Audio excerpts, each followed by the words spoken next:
Alright, g'day everyone. Dane here from Clarkey's Rugby League column. Welcome to Clarkey Reacts for the 20th of September, looking at all the NRL news today, breaking it down and giving my reaction as such. If you want more footy content, all below here are all my social media links. I'll see you there, hopefully after the video. Starting off today, this one was from Triple M Radio with Aaron Woods. Now, I guess I'll just read the quote first and we'll go from here. So he says a fight between Paul Gallen and Matt Lodge would be a promoter's dream. Everyone in Australia wants to see Lodgy's head punched in. He comes across and tries to be a big tough bloke on the field. He hid behind Jared Warrior-Hargraves. This is his opportunity to try and stand up and be a toughie. And that was on the radio.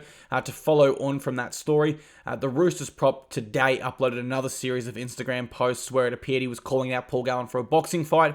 He says he's not going to engage in sledging or anything that a typical boxing fight does because he thinks that fight sells itself. Now, it was really tough to pick a quote for that second Matt Lodge post that I just had up there because it was literally probably like 500 plus words he put, and that was his second post.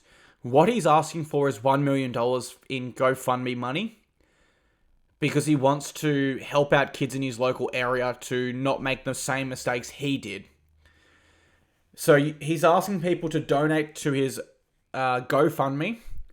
And when he gets that to $1 million, then he will accept the fight against Paul Gallen. And he will also, then whatever he gets paid for that fight, also donate that on top of the $1 million on GoFundMe. Now, let me just say this. Although it is for a good cause, people absolutely hate Matt Lodge, and they will not raise anywhere near $1 million. As soon as I read this, I thought it was laughable, in the sense that he thought he'd get $1 million. I thought it was a great act. Don't get me wrong. I'm not laughing at that part. I think it's really good what Matt Lodge is trying to do. At current, it's been up for a day. He has 1,795. So he's 1 out of 500,000 of the way there. He has 17 donators. The top donation is someone who donated $1,000 anonymously. I mean, you take that person out of it, there's just no way he's getting to $1 million. So I don't even feel like I need to talk about this fight. I don't think I want to see this fight, though I definitely will watch it if it's made, because I do love the entertainment aspect of boxing as much as I do love the sport itself. Aaron Woods quotes here. I mean, come on, Woodsy. You have achieved a lot in our game, being an international and New South Wales Blues prop. But this is very disparaging comments, speaking down on Matt Lodge. Another quote he had was, he can't even make the Prime Minister's 13 at the moment. As if that's a bad thing for Matt Lodge. Well, Aaron, when was the last time you played rep footy? Do you know what I mean? You're paying out on Matt Lodge here for not making the Prime Minister's 13. You didn't make it yourself.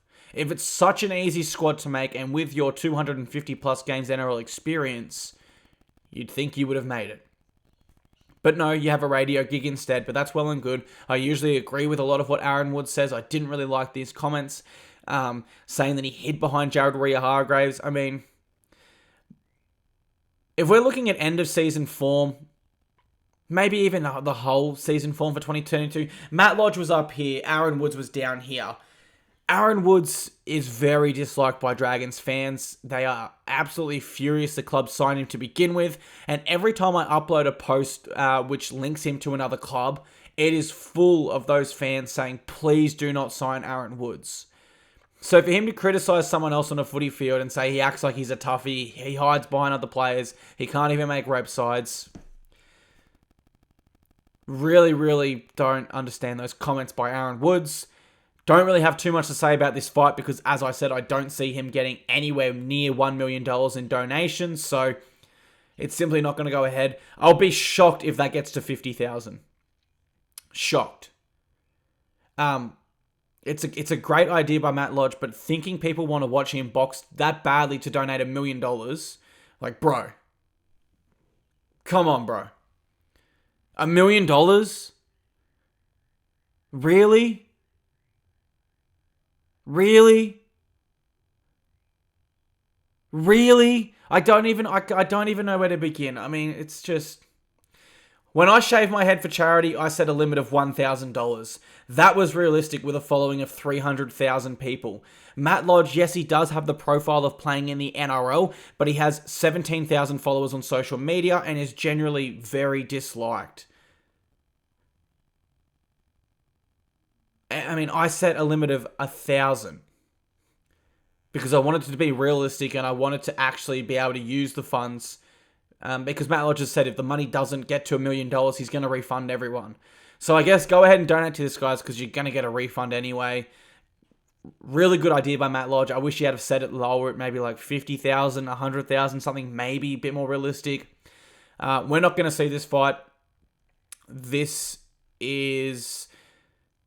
I've got nothing nice to say here about the Aaron Woods quote, about the Matt Lodge situation. I've got nothing nice to say. It's a horrible way to start this video. I feel like I'm a bad person. I'm going to skip over. But we have some good news here. Corey Oates has officially re-signed with the Broncos for the 2023 season. If I was the Broncos fans, I would be quite nervous about this. Why only the 1-year deal? He's in career best form. I've got no doubt if the club wanted to re-sign him for more than 1 year, they would have. That means he is a free agent from November 1st this year. So from November 1st this year, every single club in the NRL can come to Corey Oates and offer him a deal from 2024 onwards. I think he signed the 1-year deal because he's waiting to see if the Dolphins are going to make an offer for him potentially larger than what the Broncos have. However, the other side of this that might not be getting reported on. The last time Corey Oates re-signed with the Broncos, it was reported as a 1-year deal also. However, the second and third years were in his favour.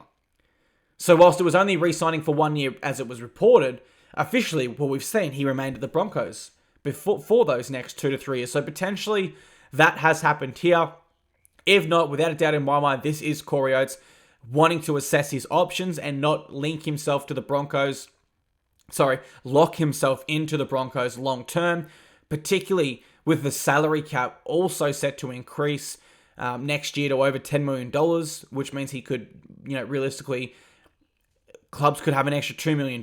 They could be short a winger. Go Corey Oates. Yep, really good winger. Let's just offer $750,000 2-year deal. Make sure we get him.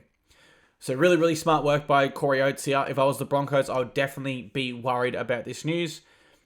Not too much to break down here for you guys. Latrell Mitchell. Now, stats are revealed today. He's won 8 of his 9 finals games across his career, and 7 of those have been in a row.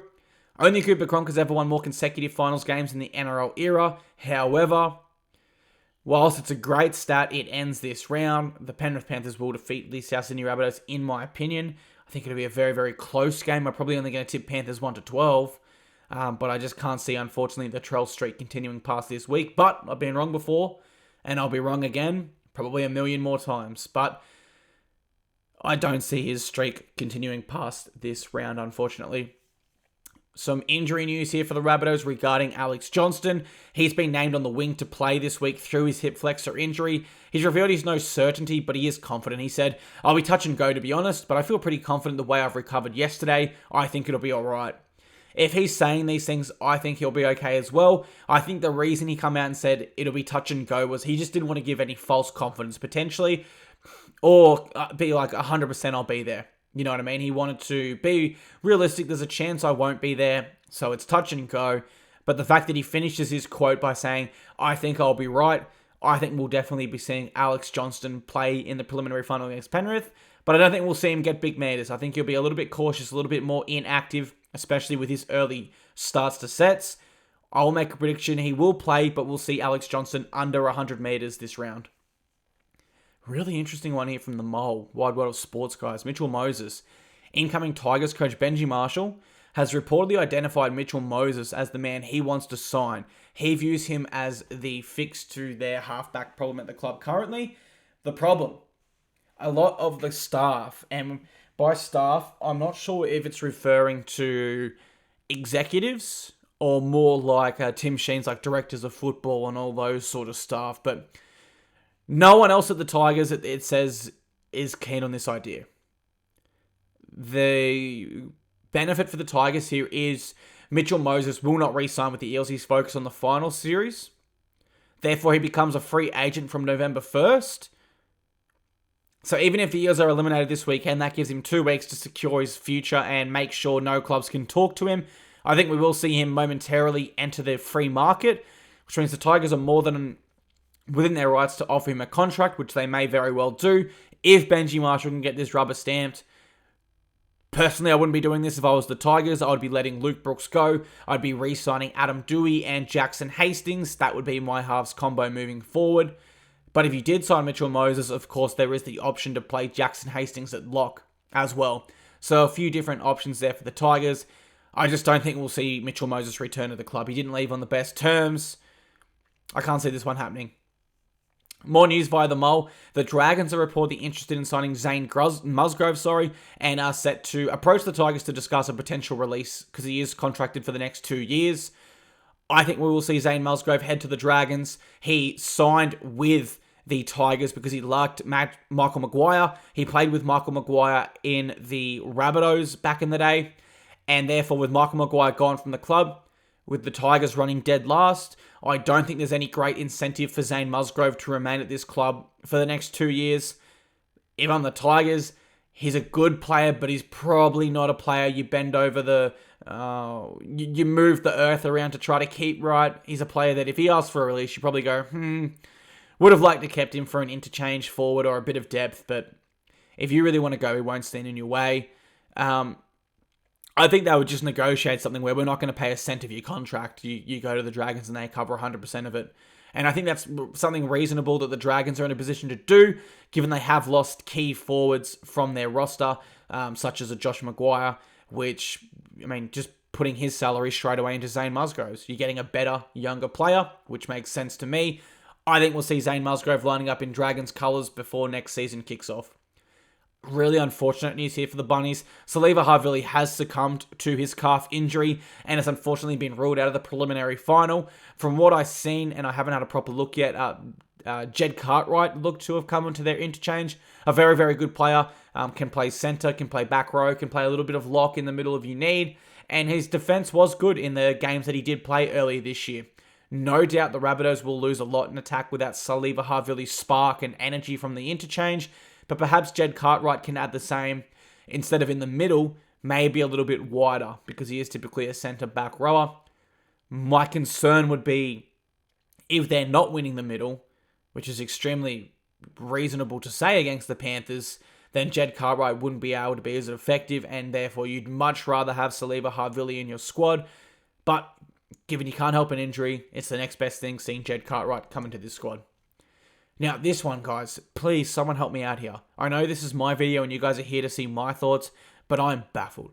I don't know what is going on here. So Michael Maguire has come out and confirmed that Marata Niukore, they've made an exception for him to play for the Kiwis in the World Cup. He already played for the Kiwis in the mid-season test against Tonga. What was the exception for? He's already played a sanctioned international game of rugby league by the International Rugby League Federation. I'm so confused. But the reason was because he previously played for the Cook Islands in a qualifying game, that would prohibit him from switching nations. So you can play any international for whoever you're eligible for and still represent whoever the hell you want, just not in the same year. However, play a qualifying game for a nation. God forbid you think you're changing nations now. You've played a qualifying game for them. You better seek an exemption from us. What? I mean, he already played for the Kiwis mid-season. What? He played for the Kiwis mid-season. There are Kiwis players right now that have played for Cook Islands before, but I guess it wasn't a qualifying match. It was just a regular match, and so it's no questions for them, but he needs an exemption? What the hell is going on with International Rugby League eligibility rules? And I use the word rules ever so slightly because it's more of a circus where it's guidelines at best, and we just make it up as we go. Oh, you played for the Cook Islands and you want to play for Kiwis? Okay, cool, man. Wait, you played a qualifying game for Cook Islands? Nah, man. Whoa, and you just thought you were going to play for the Kiwis with him? Because he didn't play in that qualifying game, but he played a game for the Cook Islands? Nah, man. Better ask for an exemption. Who the hell is managing this circus, guys?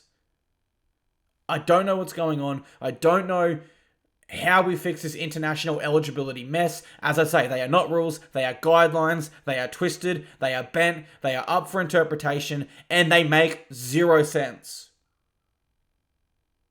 Let's move on. More World Cup news. Dejan Askey, the former Warriors utility guys, he is unsigned currently for an NRL team from 2023 onwards, and he wants to use the World Cup to press his case for a new deal. I haven't got anything set in stone. If I was selected in Samoa, then it would be good to get my name out there. Agree with this. I could see him in the Samoa top 30 for sure. He's a valuable utility. He can play fullback, centre, wing, 5'8", halfback, hooker. Can almost play anywhere, right? Very, very valuable member to have in your squad. I think we will see him in the Samoa squad for the World Cup. And I think we'll definitely see him picked up by a NRL club for his versatility next season. Just thinking around the league, I'm not really too sure who. Broncos? He's currently at Redcliffe. That makes sense. Broncos. They've lost Tyson Gamble, so that's some nice depth to have there with Dejan Askey. Dolphins. They've got, who have they got? Sean O'Sullivan and Anthony Milford, but can't hope to have depth again. I'll be utterly shocked if we start the 2023 season and Dejan Askey is unsigned. And that wraps up all the NRL news, guys. Thank you very much for tuning into Clarkey Reacts for the 20th of September. I appreciate you guys being here, and I will see you all again tomorrow with my reaction and breakdown of all the NRL news and whatever happens in the next 24 hours. So I'll see you guys then. Thank you.